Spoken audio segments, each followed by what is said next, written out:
প্রসন্ন হও মা, আমার পুজোয় প্রসন্ন হও মা।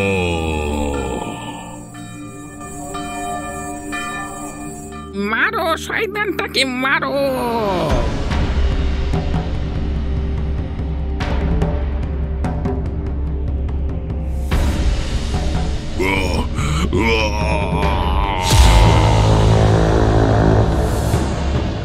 ডাকাত কালী পুজো বলে কিছু হয় ঠাকুর মশাই? ডাকাত কালী পুজো হলো এক বিশেষ ধরনের কালী পুজো, যা বাংলার ডাকাত সর্দারেরা ডাকাতি করবার আগে সম্পন্ন করতেন। এই পুজোর সঙ্গে বিভিন্ন কিংবদন্তি গল্পও জড়িত রয়েছে, যেমন হুগলি জেলার ত্রিবেণীর রঘু ডাকাতের কালী পূজা, যেখানে অতীতে নরবলি প্রথা ছিল এবং পরে সাধক রামপ্রসাদের মধ্যস্থতায় সেটি বন্ধ হয়। এই ধরনের পূজায় সাধারণত ডাকাত দলের দ্বারা তাদের কাজের সাফল্য এবং সুরক্ষা নিশ্চিত হতো। শুনেছি তখনকার দিনে ডাকাতেরা অনেক সময় ধনীদের কাছ থেকে ডাকাতি করে গরিবদের মাঝে বিলিয়ে দিত। অবশ্যই, এমন অনেক দরকার ছিল। সবকিছুতেই ভালো খারাপ দিক থাকে কিশোরী। কি সাংঘাতিক! তোমরা এ কথাটা বললে বলে তোমাদের একটা গল্প বলি।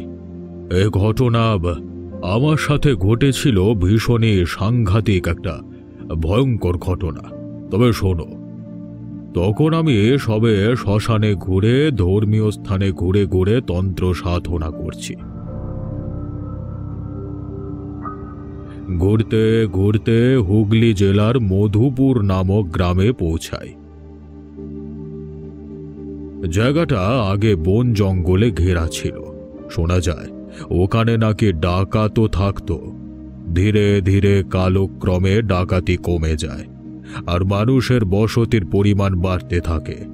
হাঁটতে হাঁটতে যেদিন সকালবেলায় আমি গ্রামে পৌঁছাই, হঠাৎ দেখি গ্রামের গাছের তলায় জড়ো হয়েছে গ্রামবাসী। কি সাংঘাতিক কাণ্ড! দিন দিনের প্রভাব বেরিয়ে চলেছে। কি সব হচ্ছে আমাদের গ্রামে? কি হয়েছে এখানে? জঙ্গলের ধার ওই জায়গাটা, গবাদি পশুরা মাঝে মাঝে ঘাস খেতে খেতে চলে আসে, আবার রাতের বেলায় যে যার বাড়ি ফিরে যায়। কালকে রাতে গ্রামের কিছু গবাদি পশু নিরুদ্দেশ ছিল, আজকে সকালে সবাই খুঁজতে বেরিয়ে দেখে এই অবস্থা। জঙ্গল কাছে কোনো হিংস্র পশু হবে? না না, সেটা সম্ভব নয়। কখনো আমরা জঙ্গলের আশেপাশে কোনো হিংস্র পশু দেখিনি। শেয়াল, হায়না, গেছো, বিড়াল ছাড়া। আর দেরি করিস না, সব কটাকে ভাগাড়ে ফেলে দিয়ে আসতে হবে, চল। আমি ওখানেই বসে পড়ি গাছের তলায়, একটু বিশ্রাম নিই। ধ্যান আর ঠাকুরের নাম জপ করতে শুরু করি। গ্রামবাসী কিছু মহিলা আমাকে দূর থেকেই খেয়াল করে কাছে আসে। আপনি কে? আপনি কে বাবা ঠাকুর? আমাদের গ্রামে বড় বিপদ বাবা ঠাকুর, আপনি যদি কিছু করতে পারেন। সকাল থেকে আপনি এখানে বসে আছেন, আপনি আমাদের বাড়িতে চলুন, একটু অন্ন গ্রহণ করবেন। তখনকার দিনের মানুষের আত্মীয়তা ছিল অন্যরকম। তারা এতই অনুরোধ করতে শুরু করে, আমি তাদের বাড়িতে যাই।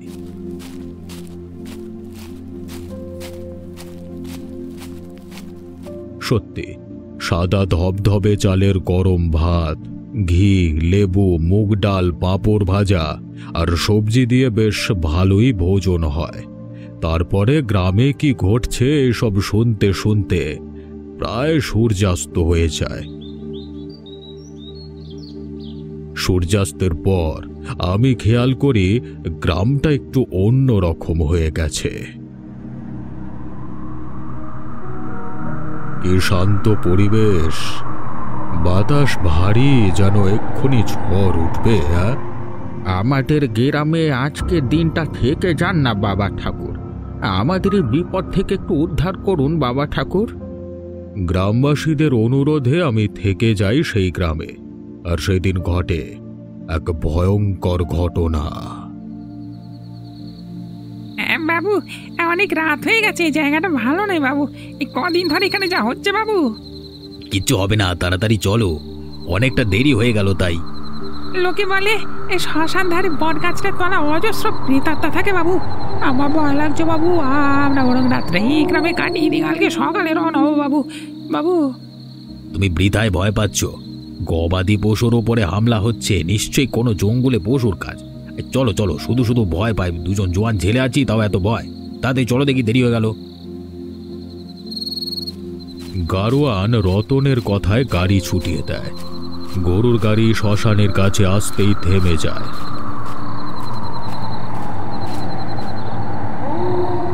গরু দুটো কিছুতেই যেতে চায় না। বাবু গরুগুলো যেতে চাইছে না।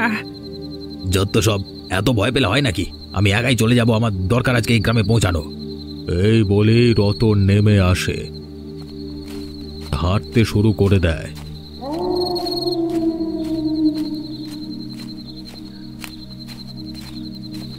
বটগাছের পাশ দিয়ে যাওয়ার সময় রতন শুনতে পায় এক ভয়ঙ্কর অট্টহাসি।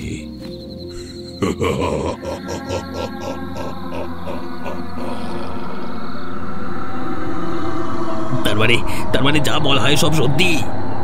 রতন ভয়ে ভয়ে বটগাছটার দিকে তাকাতেই দেখে বটগাছের ওপরে বসে আছে এক জ্বলন্ত চোখওয়ালা প্রেতাত্মা।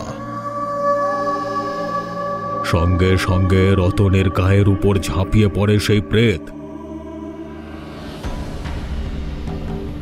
ভয়ঙ্কর অট্টহাসি দিয়ে ওঠে। এসব দেখে গরু দুটো ভয় পেয়ে দৌড়াতে শুরু করে। গাড়োয়ান সবকিছু দেখে অজ্ঞান হয়ে যায়। পরের দিন সকালবেলায় বট গাছের তলায় দেখতে পাওয়া যায় রতনের ছিঁড়ে খাওয়া দেহ। গাড়োয়ানের জ্ঞান ফেরবার পর তাকে সবাই মিলে ঘরে নিয়ে যায়। গাড়োয়ান যা দেখে তা স্পষ্ট করে গ্রামবাসীদের বলে।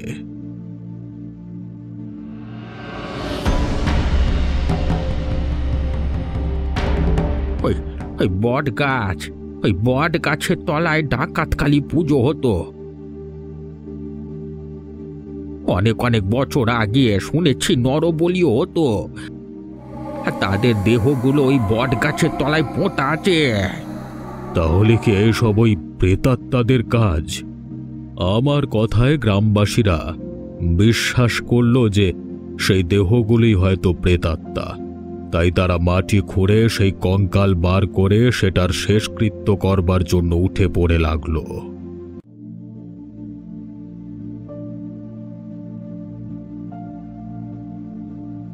কঙ্কাল পাওয়া গেছিল?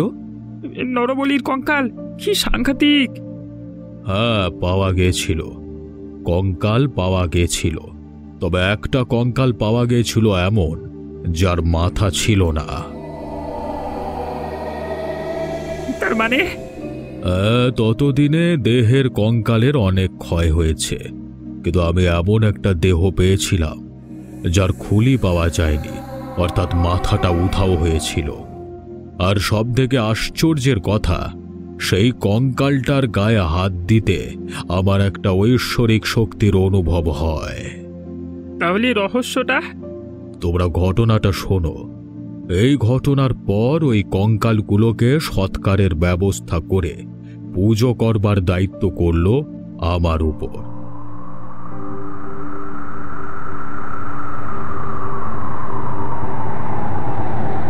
সেই শ্মশানের ধারে আমি হোম করবার চেষ্টা করছি। যতবার যজ্ঞকুণ্ড সাজিয়েছি ততবার সেখানে কোনো এক অজানা কারণে আগুন বারে বারে নিভে যেত। কোনো কিছুতেই যেন ওই কাঠে আগুন ধরছিল না, ঘি ঢালবার পরেও না। এভাবে হবে না, কোনো একটা কারণ আছে, কিছুতে একটা বাধা দিচ্ছে।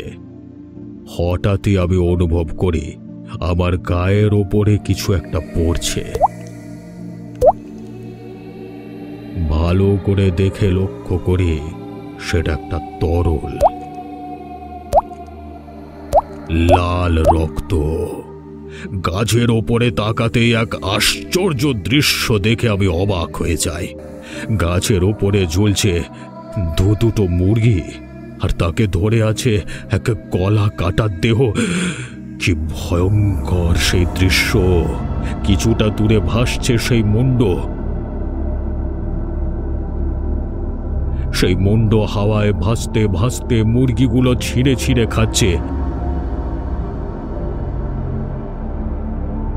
সেখান থেকে রক্ত পড়ছে আমার গায়ে। আমাকে ওভাবে দেখতে দেখে গ্রামবাসী কয়েকজন গাছের দিকে তাকায়, আর সকলে ওই একই দৃশ্য দেখে ভয় পেয়ে যায়, দৌড়ে পালিয়ে যায় সেখান থেকে। পালাও পালাও, এখান থেকে পালাও! ততক্ষণে সকলেই এপাশ ওপাশ দৌড়াতে শুরু করেছে। গাছ থেকে লাফিয়ে পড়ে অশরীরী মুরগিগুলো ছিঁড়ে কামড়ে খেয়ে ছুটে চলে গ্রামবাসীদের পেছনে। আমি প্রথমটা পুরো হতচকিত হয়ে গেছিলাম। এরকম অভিজ্ঞতা আগে কখনো হয়নি। তখন সবে সবে সাধু সঙ্গ করছি। চোখের সামনে এত ভয়ঙ্কর দৃশ্য দেখে আমিও ভয় পেয়ে যাই। তারপরে আমি জোরে জোরে মন্ত্র বলা শুরু করি।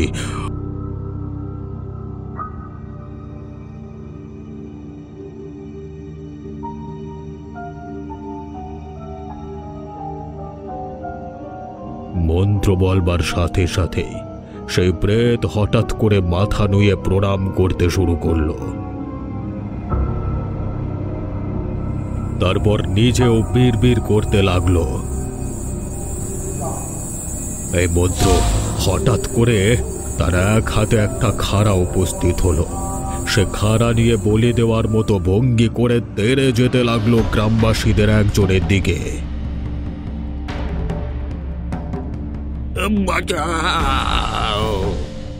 থেমে যাও, থামো। মা কোনো বলি গ্রহণ করবে না, থেমে যাও। এই কথা বলবার সাথে সাথেই প্রেতাত্মাটা থেমে যায়। কোনো ভুল হয়েছে কি?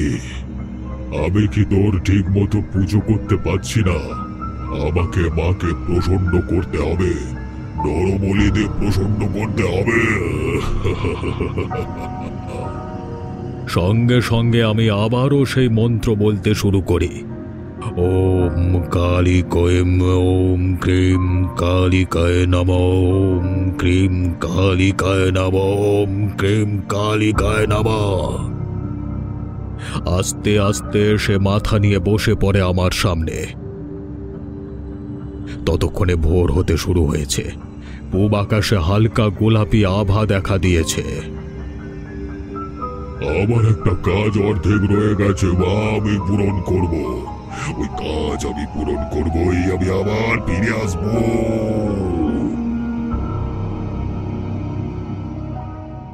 এই বলে ভয়ঙ্কর ভাবে হেসেই বাতাসে মিলিয়ে যায় সেই প্রেত।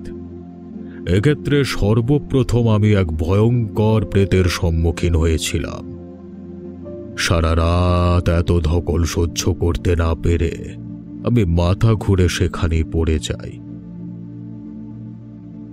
গ্রামবাসীরা আমাকে তাদের ঘরে নিয়ে যায়।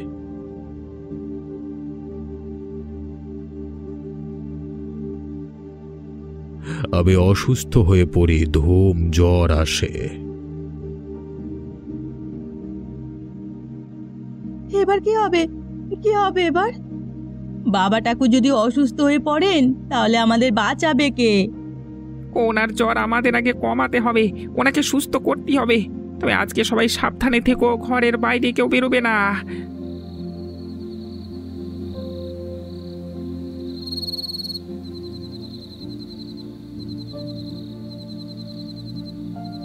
সূর্যাস্ত হওয়ার সাথে সাথে চারিদিক পুরো অন্ধকার হয়ে যায়। সেদিন ছিল অমাবস্যা। গ্রামবাসীরা ভয়ে সন্ধ্যাবাতি দিয়েই ঘরের ভেতরে ঢুকেছে। আমি বিছানায় অসুস্থ অবস্থায় শুয়েছিলাম। বুঝতে পারছিলাম আজকে গ্রামবাসীদের মধ্যে কারোর না কারো বিপদ, কিছু তো একটা হবেই। আবার সেদিন উঠবার ক্ষমতা ছিল না। অসুস্থ হয়ে আমি এক মনে আমার মধু সুন্দরী দেবীকে ডেকে চলেছি।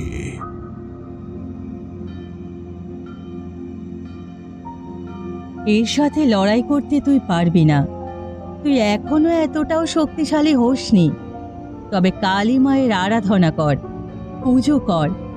একমাত্র উনি পারবেন এই বিপদ থেকে রক্ষা করতে। তবে ডাকাত কালীর পুজো করতে হবে, এবং একদম নিষ্ঠার সাথে। ভয় পাস না, আমি আছি তোর সাথে।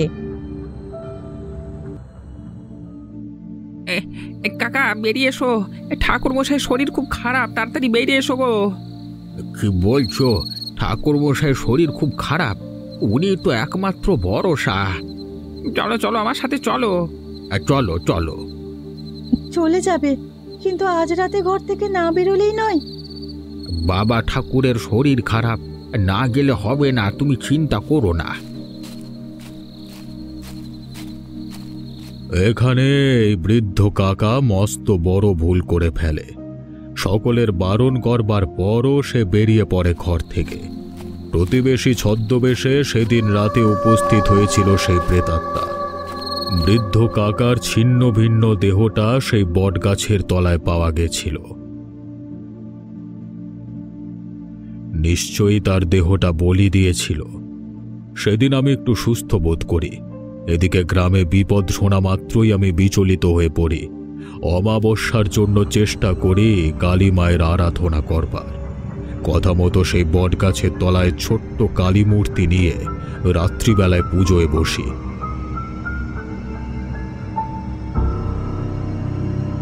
এদিকে ততক্ষণে গোটা গ্রামে এক শান্ত পরিবেশ বিরাজ করছে। গ্রামবাসীরাও মশাল হাতে গোল করে ঘিরে দাঁড়িয়ে রয়েছে। এই সময় বটগাছের ওপর থেকে অদ্ভুত ভঙ্গিতে নেমে আসে এক কঙ্কাল।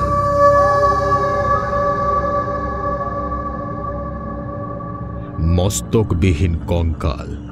ধীরে ধীরে সেটা একটা রক্ত মাংস শরীরের রূপ নেয়। দূর থেকে ভাসতে থাকে তার মাথা। সরে যা, আমি আমার মায়ের আরাধনা করবো, সরে যা তুই। এই বলে সে অশরীরে বসে পড়ে আমার সামনে পুজো করতে একাগ্রচিত্তে। আমিও আমার পুজো থামাই না, একাগ্রচিত্তে পুজো করতে থাকি। হঠাৎ করেই সে তারা মায়ের হাত থেকে খড়গটা নিয়ে উঠে এগিয়ে যায় গ্রামবাসীদের উদ্দেশ্যে। কিন্তু তার আগেই আমি চারপাশটা একটা দণ্ডি কেটে দিয়েছিলাম, নুন আর সর্ষে পোড়া দিয়ে, যাতে সেই গণ্ডির বাইরে কেউ যেতে না পারে। এই অতৃপ্ত আত্মা গণ্ডির ভেতর থেকে চিৎকার করতে থাকে, আমি যোগের ডাকাত, আমাকে গ্রামবাসীরা মেলে ফেলেছিল, আমি সব প্রতিশোধ দেব। এমন সময় ঘটে এক অদ্ভুত ব্যাপার। প্রেতাত্মা কাউকে না দেখতে পেয়ে আমার দিকেই তেড়ে আসে খড়গ হাতে। কিন্তু এমন সময় আমার সামনে মা কালী উপস্থিত হয় খড়গ হাতে, আর খড়গ দিয়ে যোগেন ডাকাতের দেহের উপর প্রহার করে।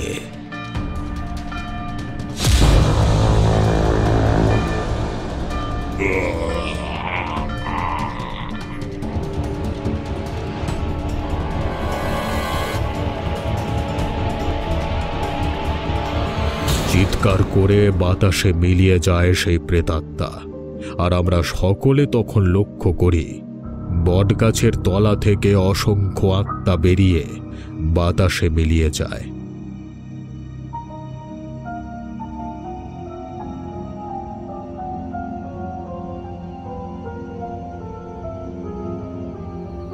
গ্রাম আবার আগের মতো হয়ে যায়। আকাশে তারা ঝিকমিক করতে থাকে, শান্ত শীতল বাতাস বইতে শুরু করে। আর কোনো ভয় নেই, সব ঠিক হয়ে গেছে। তাহলে ঠাকুর মশাই, ডাকাতের আত্মার সাথে যাদের বলি দেওয়া হয়েছিল তাদেরও আত্মা ওই বটগাছের তলায় বন্দী হয়েছিল, মানে সবাই মুক্তি পেয়ে গেল, তাই তো? একদমই তাই। আপনার মুখ থেকে অনেকবার মধু সুন্দরী দেবীর কথা শুনেছি, যদি একবার ওনার সম্পর্কে বলতেন খুব ভালো হতো। ঠিক আছে, পরের বারে মধুসুন্দরী দেবীকে নিয়েই কথা হবে। চলো বিভূতি, আজকে আমরা বেরিয়ে পড়ি, আবার পরের দিন আসবো।